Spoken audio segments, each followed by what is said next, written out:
सभी हनुमान जयंती मना रहे हैं और घर घर में हनुमान जयंती मनाई जा रही है। हनुमान जी का जन्म दिवस है, सभी को विदित है। बेटा तो 5 बजे हनुमान जी की बात आती है, आपने देखा होगा चित्र बना हुआ उनका बानर के रूप में, पर वो बानर नहीं थे। बानर तो बनाया गया, चित्र बना दिया गया।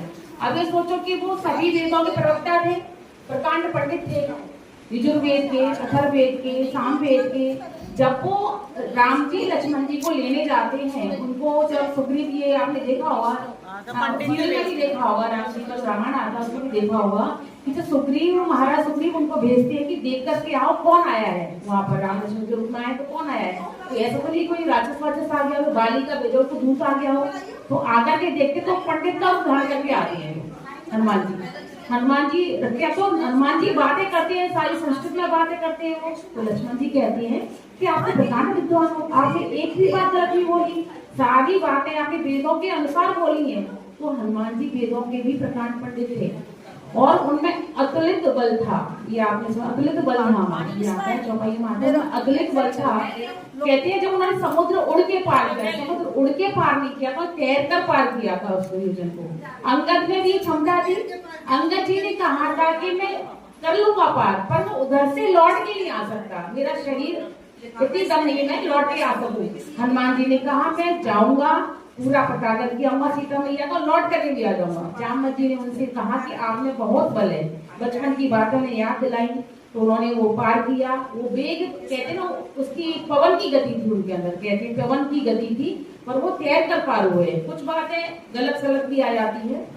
और हनुमान जी के बराबर बुद्धिमान ब्रह्मचारी थे वो, सभी को पता होगा, बाल ब्रह्मचारी थे, इसलिए उनमें अतुलित बुद्धि थी, अतुलित बल था और प्रकांड विद्वान थे। तो उनकी जयंती हम सभी मना रहे हैं और ईश्वर राम जी के परम भक्त थे, ये सभी को पता है। और सारे कार्य हनुमान जी ने किए हैं, सभी ने देखा हुआ, सुना हुआ, मानस में, वाल्मीकि जी रामायण में पढ़ा भी होगा आप सभी ने।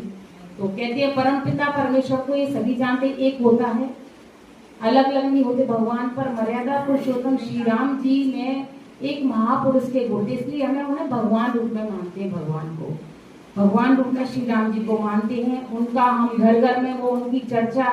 अब सोचो भगवान राम ने अगर त्याग नहीं किया होगा तो क्या हम उनकी रामायण पढ़ रहे होते? आज बैठकर नहीं पढ़ रहे होते। आज देखो भाई भाई में लड़ाई होती है, जगहों के पीछे, घरों के पीछे, पैसे के पीछे।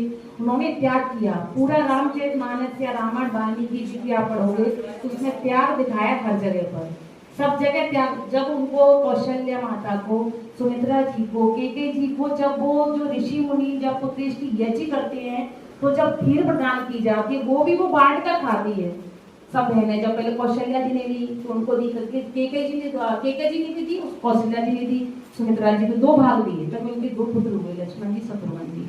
तो पूरी रामायण में आपने देखा और उसमें त्याग दिखाया गया है। राम जी जब क्या, राम जी को वनवास हुआ था पर लक्ष्मण जी साथ में गए, लक्ष्मण जी गए, सीता जी भी गई। और भरत को जब मालूम पड़ा कि मेरे को राज्य मिलना है तो भरत ने भी त्याग किया।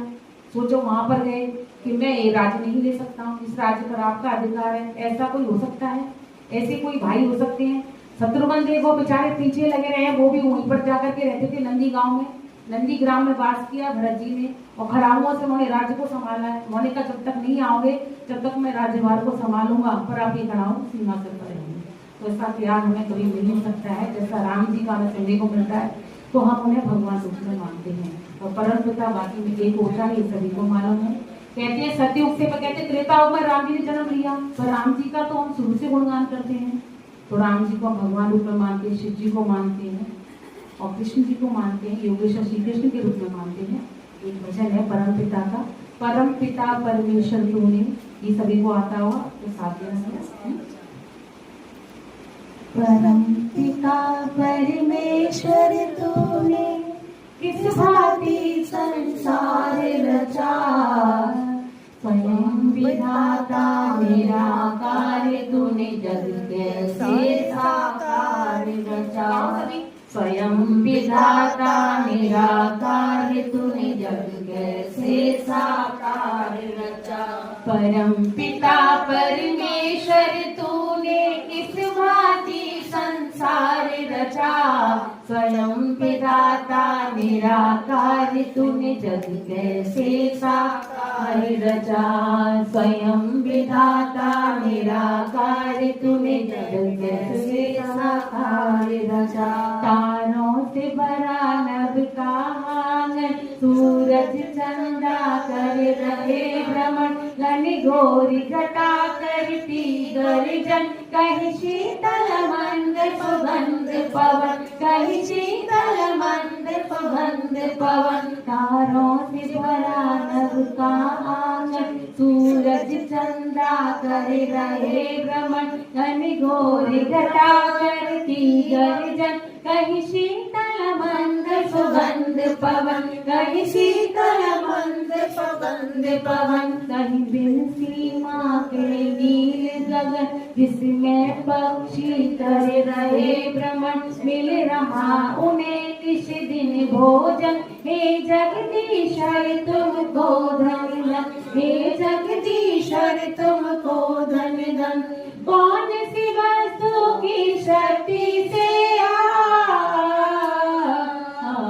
कौन सी वस्तु की शक्ति से सब कुछ सर्वाधार रचा, स्वयं विधाता निराकार तूने जग कैसे साकार रचा, स्वयं विधाता निराकार तूने जग कैसे साकार रचा, परम पिता परमेश्वर तूने किस भांति संसार रचा, स्वयं विधाता निराकार तूने जग कैसे साकार रचा, कहीं ऊंचे पर्वत बन उपवन, कहीं गहरे सागर करे नमन, कहीं रेत के टीले औषधि वन, कहीं हीरे मोती लाल रतन, कहीं हीरे मोती लाल रतन, कहीं ऊंचे पर्वत बन उपवन, कहीं गहरे सागर करे नमन, कहीं रेत के टीले औषधि वन, कहीं हीरे मोती लाल रतन, कहीं हीरे मोती लाल रतन, कहीं कांटों में खिल रहे चमन, कहीं महक रहा शीतल चंदन, कहीं कांटों में खिल रहे चमन, कहीं महक रहा शीतल चंदन, कहीं बोल रहे हैं पक्षीगण, कहीं भंवरों की प्यारी गुंजन, कहीं भंवरों की प्यारी गुंजन, कहीं डाली पर फूल गिरे हैं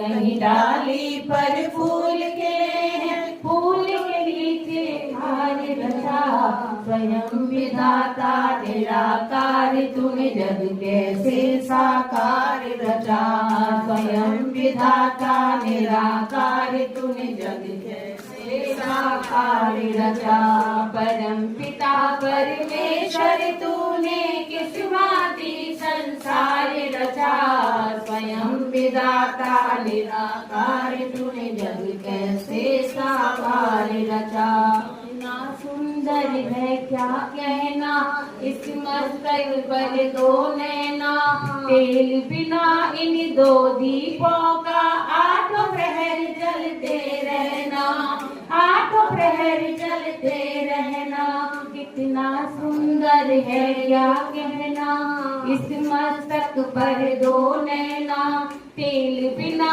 इन दो दीपों का आठों प्रहर जलते रहना, आठों प्रहर जलते रहना, मुख में दांतों का गहना, रसना बोल रही बहना, जागृत सुप्त सुषुप्ति में भी सांसों का चलते रहना, सांसों का चलते रहना, गर्भ के अंदर मानव चोला,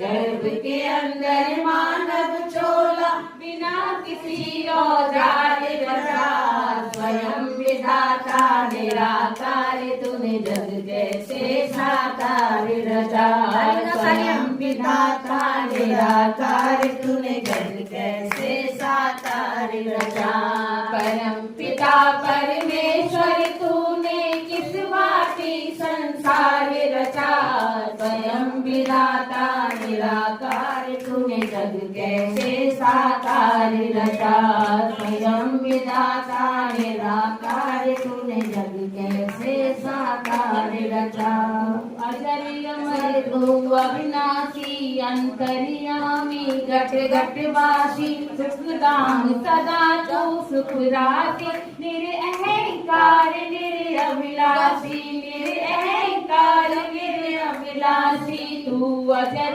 अमर हो अविनाशी अंतर्यामी घट घट वासी सुखदाम सदा तू सुख राशि निरअहंकार निरअभिलाषी निरअहंकार निरअभिलाषी छल के तेरा रूप बहारों में सूरज चांद सितारों में लय स्वर की झंकारों में साधन की किरदारों में ये जीवन में मोल रखा